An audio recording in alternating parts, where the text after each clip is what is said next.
A lo largo de estos años, he tenido el privilegio de conocer de primera mano varios casos de parejas o familias en conflicto. Algunos en menor grado, situaciones leves, otros en estado crítico a punto de la disolución total. Pero algo que es muy común en cualquiera de los casos es la dificultad que tanto unos como otros tienen para aceptar su culpabilidad o su participación en el conflicto. Es decir, se torna muy difícil reconocer su pecado, por muy insignificante que parezca. Y esta actitud, sin duda, es una piedra de tropiezo muy grande a la hora de buscar la reconciliación de la pareja o la familia. Y en la esfera espiritual sucede igual. El principal requisito para ser justificado por Dios es la aceptación de nuestro pecado. No puede haber perdón si no hay nada que perdonar. Esto es lo que sucede cuando no reconocemos nuestro pecado.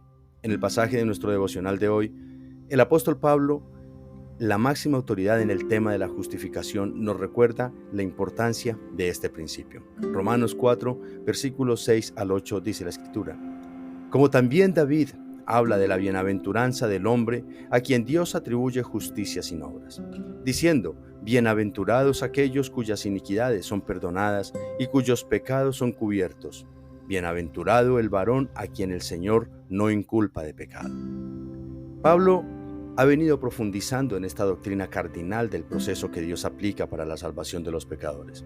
En los versículos anteriores puso el ejemplo de Abraham para introducir este asunto, pero ahora también recurre al ejemplo de David, considerado un hombre con un corazón conforme al corazón de Dios, pero que a pesar de ser quien fue, necesitó reconocer que era un pecador, urgido de la gracia y la compasión del Señor. David, después de haber incurrido en adulterio con Betsabé y no poder ocultar su pecado, finalmente mandó matar a Urías, el esposo de esta mujer, uno de los mejores y leales soldados del rey.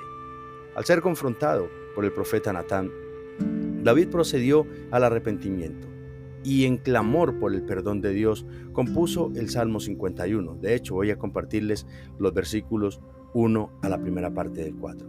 Ten piedad de mí, oh Dios, conforme a tu misericordia. Conforme a la multitud de tus piedades, borra mis rebeliones. Lávame más y más de mi maldad y límpiame de mi pecado. Porque yo reconozco mis rebeliones y mi pecado está siempre delante de mí. Contra ti solo he pecado y he hecho lo malo delante de tus ojos. El gran David sabe que violó algunos de los límites más importantes de la ley de Dios. Nada ni nadie lo podrá salvar de su juicio. Cualquier juez que conociera el caso lo juzgaría y sentenciaría a muerte o al peor de los castigos. Pero sobre todo, pecó contra Dios. Es culpable ante la justicia divina. Sin embargo, poco después, al experimentar la gracia y la misericordia del Señor, al concederle su perdón, David, nuevamente inspirado por el Espíritu, escribió: Bienaventurado aquel cuya transgresión ha sido perdonada y cubierto su pecado. Bienaventurado el hombre a quien Jehová no culpa de iniquidad y en cuyo espíritu no hay engaño. Es lo que nos dice el Salmo 32. La bienaventuranza a la que se refiere el rey David es que, siendo pecador y estando condenado a muerte, el Señor perdonó y le concedió su salvación. Esta es la suprema bendición que Dios ofrece y entrega a los pecadores cuando reconocen su pecado. El otro día hablaba con alguien que estaba atravesando una de las peores crisis de su vida. Su familia estaba patas arriba, su economía ni se diga, su estado emocional y mental al borde del colapso. En fin, una crisis bastante severa. Era una persona mentirosa, desleal, fraudulenta, en pocas palabras, de muy mal vivir. Sin embargo, cuando le pregunté si tenía claro que su crisis tan fuerte en ese momento se debía a su conducta pecaminosa, se sorprendió.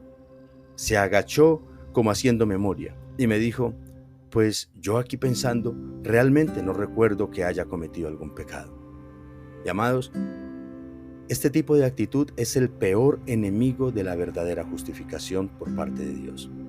No hay peor enfermo espiritual que aquel que no se recuerda de su pecado ni lo reconoce. Hermanos, autojustificarnos a nosotros mismos no tiene absolutamente nada que ver con la justificación y el perdón de Dios.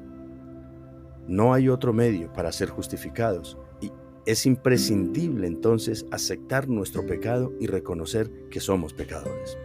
Ahora, hagámonos un autoexamen, teniendo presente que comprendemos lo que es el arrepentimiento y siendo sinceros realmente, yo te pregunto, ¿qué tan atroz y vergonzoso es tu pecado? No sé cuál ha sido, pero permíteme decirte que ni tú ni yo nos merecemos el perdón de Dios. Sin embargo, ahí es donde entra en acción la gracia del Señor por medio de nuestra fe en Jesucristo. Lo único que necesitamos para ser perdonados y justificados es ser pecadores. Reconocerlo ante Dios, clamar por su perdón, poner nuestra confianza en Jesucristo y arrepentirnos. Así como ningún hogar o pareja en conflicto se va a reconciliar mientras continúen con su corazón endurecido, negando el pecado, tanto el uno como el otro, negando sus responsabilidades. Tampoco podremos ser justificados ante el Señor, ni redimidos de nuestro estado de destrucción sin reconocer que hemos pecado. Así que, hermano y amigo que me escuchas en esta mañana, independientemente de cuál sea tu pecado, todos podemos recibir el perdón de Dios, pero no negándolo, ni autojustificándonos, sino reconociéndonos como pecadores ante nuestro poderoso y amante Dios y Salvador. Por tanto, amigo y hermano, abraza la gracia, abraza el perdón de Cristo Jesús para que puedas ser justificado. Vamos a darle gracias al gran Rey.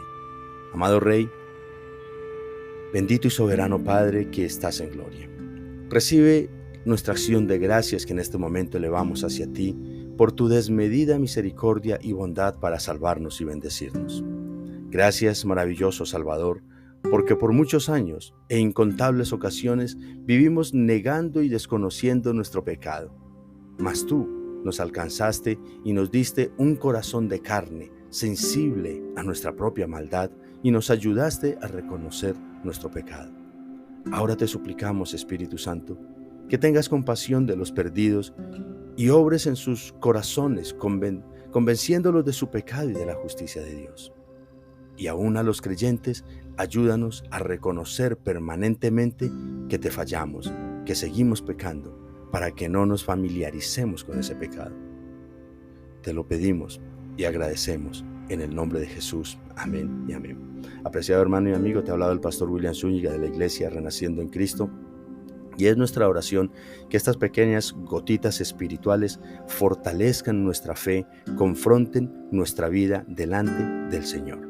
Que hoy sea un día de reflexión, que mirando al cielo y humillados ante el Señor podamos reconocer nuestro pecado y suplicar por perdón y fortaleza para abandonarlo. Medita en esta palabra y comparte este mensaje. Te invitamos a que te suscribas a nuestro canal de YouTube, Iglesia Renaciendo en Cristo. Dios te bendiga. Te espero mañana.